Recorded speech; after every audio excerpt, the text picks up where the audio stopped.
All right, everyone, welcome. Chris Petri here.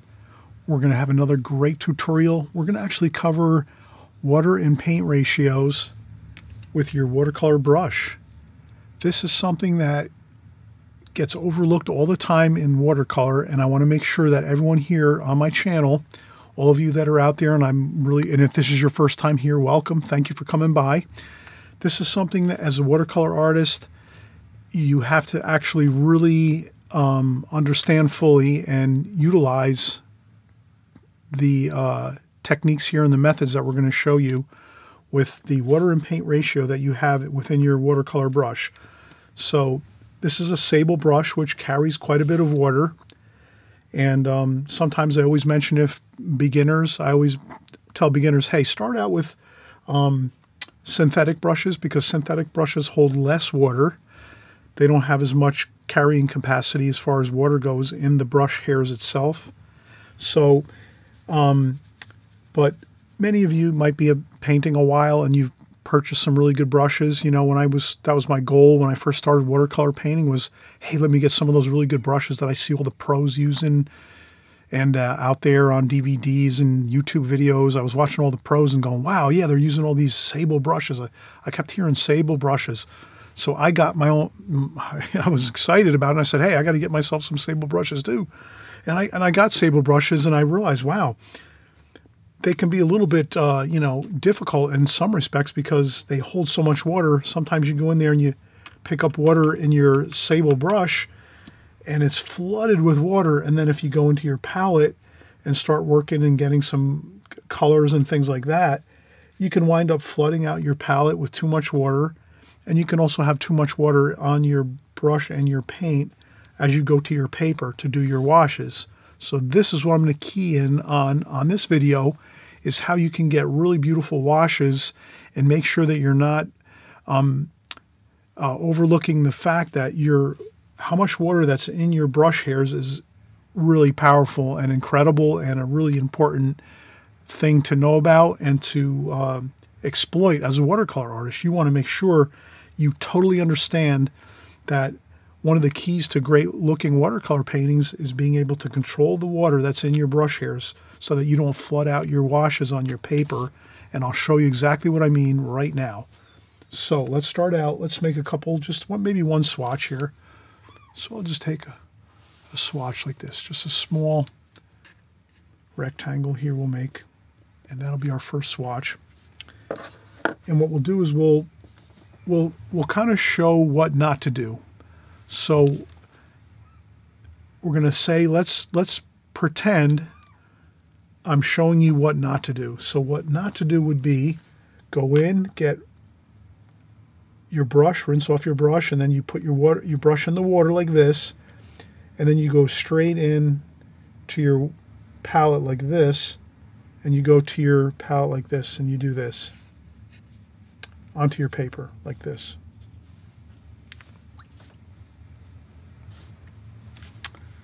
And then you say, okay, I'm going to do another wash. I'm going to go in, rinse off my brush, gets plenty of water. You know, I'm rinsing off my brush here. And this happens to be a number 6 Raphael sable brush, round brush. Then I go, oh, you know what? I'm going to go in and get some more. I'm going to get some brown.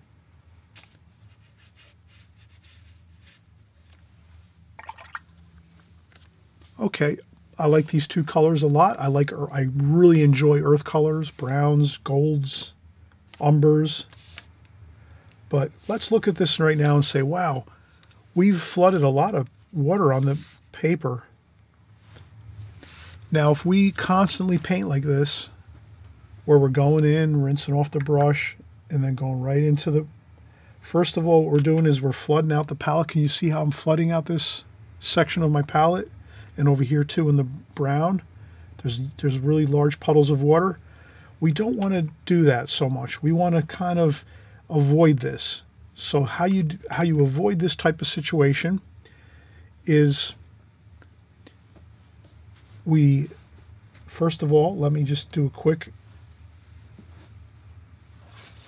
let me lift up so I'm going to take some paper towel and just fold up some paper towel like this, and I'm just going to lift out the water that I flooded my palette out with. All right, so I've just cleaned up all the water out of that paint well there, and I'll do the same thing over here. I'll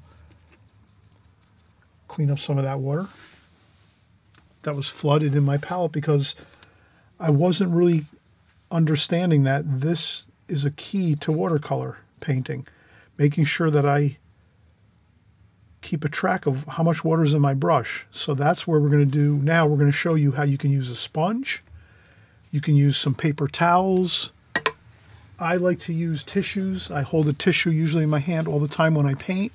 So even if I'm holding my palette in my hand, so let's say I had this palette right here and I had it in my hand, I would have the tissue also in my hand at the same time, and then I could take some water from my water container and dry off a little bit of water onto the tissue first and then go in and get some paint. So let's try this out. So as a watercolor artist, you absolutely have to focus in on, if you want rich, vibrant, exciting color on your watercolor paper, let's do another swatch here. Okay, like this. Okay, it's important. You need to make light washes once in a while, but you have to know how to control the water in your brush. Again, rinse off your brush. Now we're going to make the change. Now we're going to show the right way to do this. Go in, get the water, rinse your brush off, tap off the water, some of the water, not all of it, but some of it, onto a sponge, or you rinse off your brush and you tap a little bit of water off on a paper towel or a tissue. Rinse off your brush, go first to the tissue, dry off a little bit of the water off the brush hairs, or rinse off your brush, go to the sponge, dry off a little bit of the water, check off, we always say check off some water, check off some water on your sponge, or check off some water on your paper towels here. Then we go in and we pick up some paint.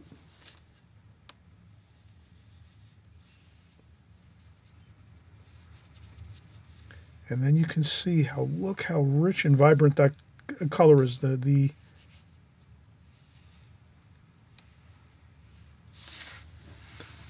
So we have to, as watercolor artists, we have to be able to get that rich, beautiful, straight, juicy paint right onto the paper like this when we need to. Yeah, there are some times when you need to make a light wash like this, maybe a really light looking sky wash. But we also have to know, as a watercolor artist, how do we get this really beautiful, exciting, let's say this is the cerulean blue. How do we get that cerulean blue looking that great, that, exciting? Simple. We rinse off our brush. While we're painting, we check off water first onto our sponge or our paper towel. Then we go into our palette, pick up our paint. Let's pick up another color. Let's pick up brown. Another awesome earth color. Look how good that looks. Sky wash. Maybe some earth colors, some brown earth colors underneath the sky wash. Can you see that? How rich and beautiful that looks. Again, there's a place for lighter washes when you're working with your watercolors, absolutely. But you have to be able to create this too as well, because sometimes you're going to need these really vibrant colors in your watercolors when you're looking at your subject matter and you say, I got to really have a beautiful, almost like a rich, exciting blue. Well, you have to know how to do that, and that's how we do it. Rinse off our brush. Let's do maybe a different color. Let's go purple. rinse off our brush. Let's see again how not to do this. Let's go rinse off our brush. We forget about it and we don't go over here and we just go right into the purple and we say, okay, let's get some purple here.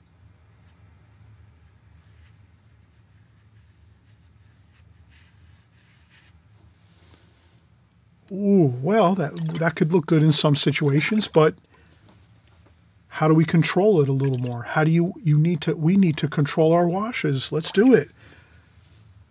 Rinse off our brush, check off our water on a paper towel, a sponge, a tissue. Then we go in and we get a beautiful purple like this.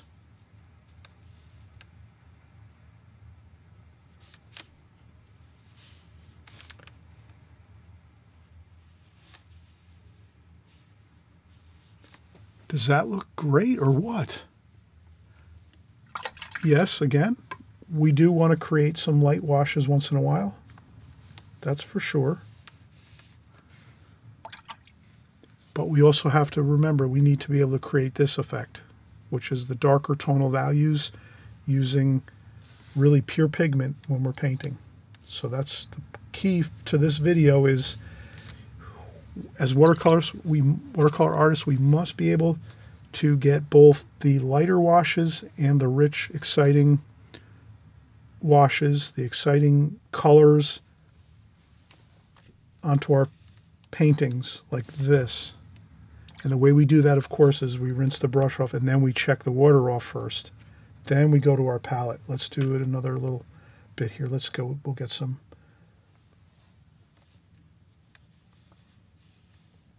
burnt sienna, like that.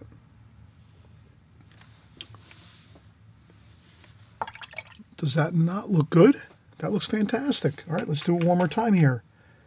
Okay, rinse off the brush, then we go to the sponge, or we rinse off the brush and we go to the paper towel, or we rinse off the brush and we go to the tissue. We take some of the water, we check off some of that water, then we go to our palette. Maybe I'll go over here and get some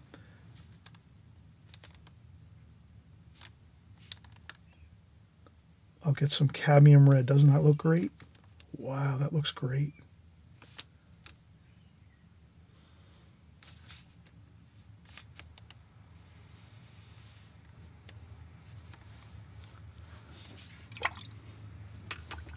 Okay, then we rinse off our brush again.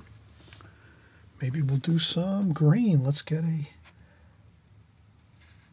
chromium of oxide green.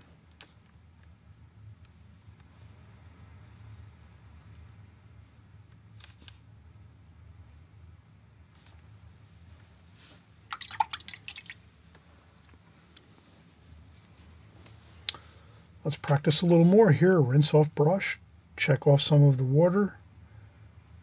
Let's pick up some cadmium yellow.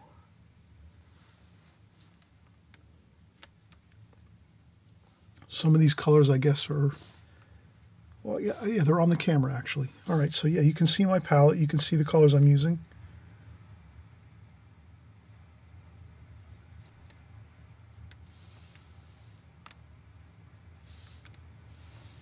And again, the whole reason I'm creating this video is when I first started watercolor, I fell into the same issue all the time. When I was painting for years, I painted and I didn't know the importance of being able to rinse brush, check off water, so that I only have a damp brush and then go in and grab my paint and get these gorgeous washes on here. Because if you want to do any type of, let's say you want to do a flower. Let's say we're going to do a flower. And we're going to say, let's make it a red, a alizarin crimson. If we're going to do a flower, you know, it's much better to get that beautiful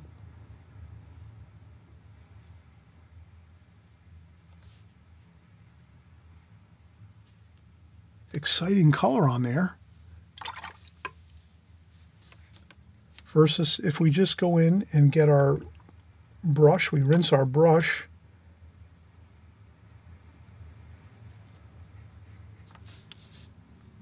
Okay, can you see the difference of that? Yes, sometimes you're going to want to make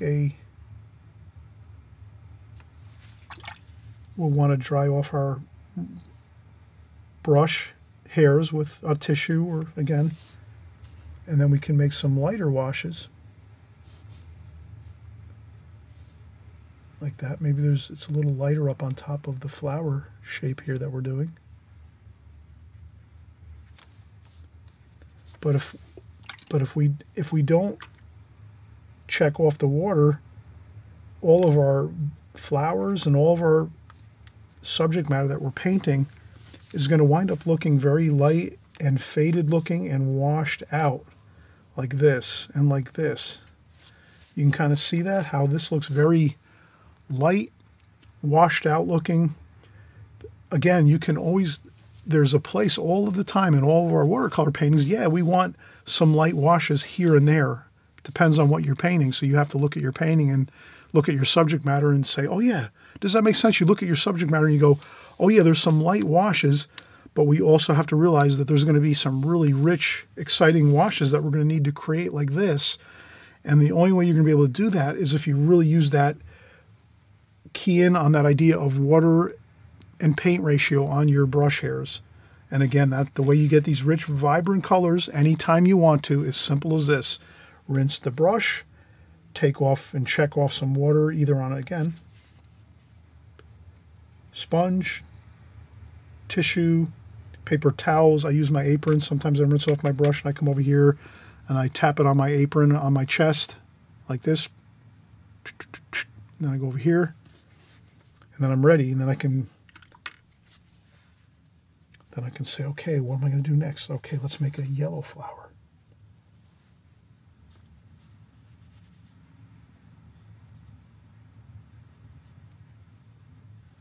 And there we have it.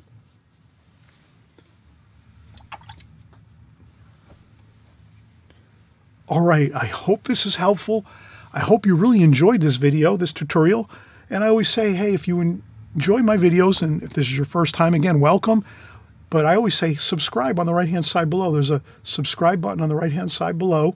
Subscribe, all that does is you'll be alerted that the next time I create a video, you'll see it in your YouTube channel when you open up YouTube the next time. This way you don't lose track of me. And please keep coming back here, work with us. Work with us here week after week, month after month, and year after year. You will get better at your watercolors no matter what. It'll absolutely be just a given that you're going to get better at watercolors by sticking with my channel, because I cover the basics over and over and over again all the time, but I also mix in a lot of other interesting things at the same time. So we're not just going to cover basics. We're going to do all of the paintings, boats, flowers, landscapes, seascapes, figure painting. We do everything watercolor here on my channel, but I always make sure that I'm always giving you in subtle ways or overt ways like this, where I come right out and show you the techniques that I'm using, the methods that I'm using, so that you can use these and it'll take your watercolor to the next level. So I'm glad you're here. I know you're going to take this video, practice it, learn it, and it'll just increase your success with your watercolors tremendously, okay? So I'll see you on the next video. Thanks again for watching, and we'll see you on the next video, okay? All right, bye-bye for now.